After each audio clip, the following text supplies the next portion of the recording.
ನಗರದ Morgan Gates ಬಳಿ ಇರುವ ಪಾಲಿಮರ್ ಗಾರ್ಡ್ ಸಭಾಂಗಣದಲ್ಲಿ ಆಯೋಜಿಸಲಾದ ನರೇಂದ್ರ ಮೋದಿಯವರ 12 ವರ್ಷದ ಸಂಕಲ್ಪ ಸಮಾವೇಶ ಕಾರ್ಯಕ್ರಮವನ್ನು ಬಿಜೆಪಿ ರಾಷ್ಟ್ರೀಯ ಪ್ರಧಾನ ಕಾರ್ಯದರ್ಶಿ ಹಾಗೂ ಕರ್ನಾಟಕ ರಾಜ್ಯದ ಬಿಜೆಪಿ ಉಸ್ತುವಾರಿ ರಾಧಾ ಮೋಹನ್ ದಾಸ್ ಅಗರ್ವಾಲ್ ಉದ್ಘಾಟಿಸಿದರು.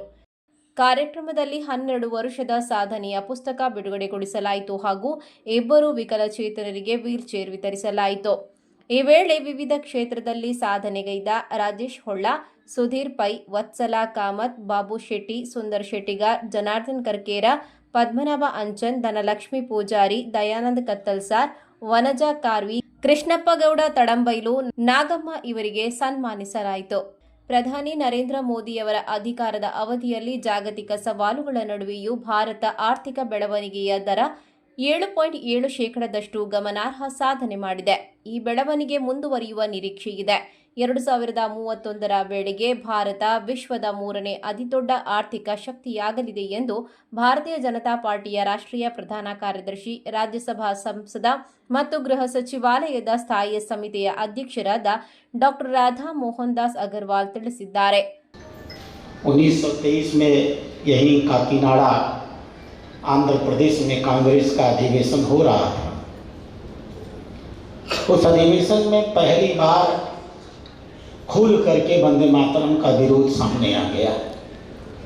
हमारे विष्णु पुलस्कर जी वंदे मातरम गा रहे थे और कांग्रेस के तत्कालीन अध्यक्ष मौलाना मोहम्मद अली ने खड़े होकर के कहा कि कांग्रेस के मंच से वंदे मातरम नहीं गाया जाएगा। 1923 से लेकर के 2026 आज पूरे देश में आधिकारिक रूप से चाहे किसी भी विचारधारा की सरकार बने, अभी केरल में शपथ ग्रहण हुआ है, अभी तमिलनाडु में शपथ ग्रहण हुआ है, उनकी इच्छा हो या न हो, भारत सरकार ने उन्हें मजबूती से सिखाया है कि इस देश के हर सरकारी दफ्तर में वंदे मातरम पूरा गाया जाएगा और गा रहे हैं लोग। कुछ लोगों को अभी समझ में नहीं आता, बच्चे हैं कुछ लोग, समय के साथ उनको भी समझ में आएगा और समय के साथ इस देश के सभी नागरिक अपनी इच्छाओं को भी बदलेंगे, अगर न इच्छा करें तब भी, और खड़े होकर के वंदे मातरम गाएंगे। देश की राजनीति में ये सबसे महत्वपूर्ण परिवर्तन हुआ। ये देश हमारा है, हम इस देश के बच्चे हैं। हम अपनी माँ का सम्मान न कर सकें या हम अपनी माँ का अपमान करने वाले लोगों को बर्दाश्त करते रहें, यह इस देश में 70-75 सालों तक चला है, 78 सालों तक।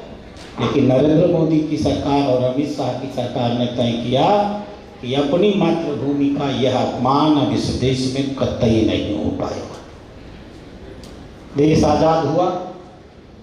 ವೇದಿಕೆಯಲ್ಲಿ ಮಾಜಿ ಸಚಿವ ಕೃಷ್ಣ ಜೆ ಪಾಲೆಮಾರ್, ಶಾಸಕರಾದ ರಾಜೇಶ್ ನಾಯ್ಕ್, ಉಮಾನಾಥ್ ಕೋಟ್ಯಾನ್, ಭಾಗೀರಥಿ ಮುರಳ್ಯ, ಭರತ್ ಶೆಟ್ಟಿ, ವೇದವ್ಯಾಸ್ ಕಾಮತ್, ಹರೀಶ್ ಪೂಂಜಾ, ವಿಧಾನ ಪರಿಷತ್ ಸದಸ್ಯರಾದ ಪ್ರತಾಪ್ ಸಿಂಹ ನಾಯ್ಕ್, ಕಿಶೋರ್ ಕುಮಾರ್, ಮಾಜಿ ಶಾಸಕ ಮೋನಪ್ಪ ಭಂಡಾರಿ, ಜಿಲ್ಲಾ ಬಿಜೆಪಿ ಅಧ್ಯಕ್ಷ ಸತೀಶ್ ಕುಂಪಲ, ಮಾಜಿ ಮೇಯರ್ ಪ್ರೇಮಾನಂದ ಶೆಟ್ಟಿ ಮೊದಲಾದವರು ಉಪಸ್ಥಿತರಿದ್ದರು.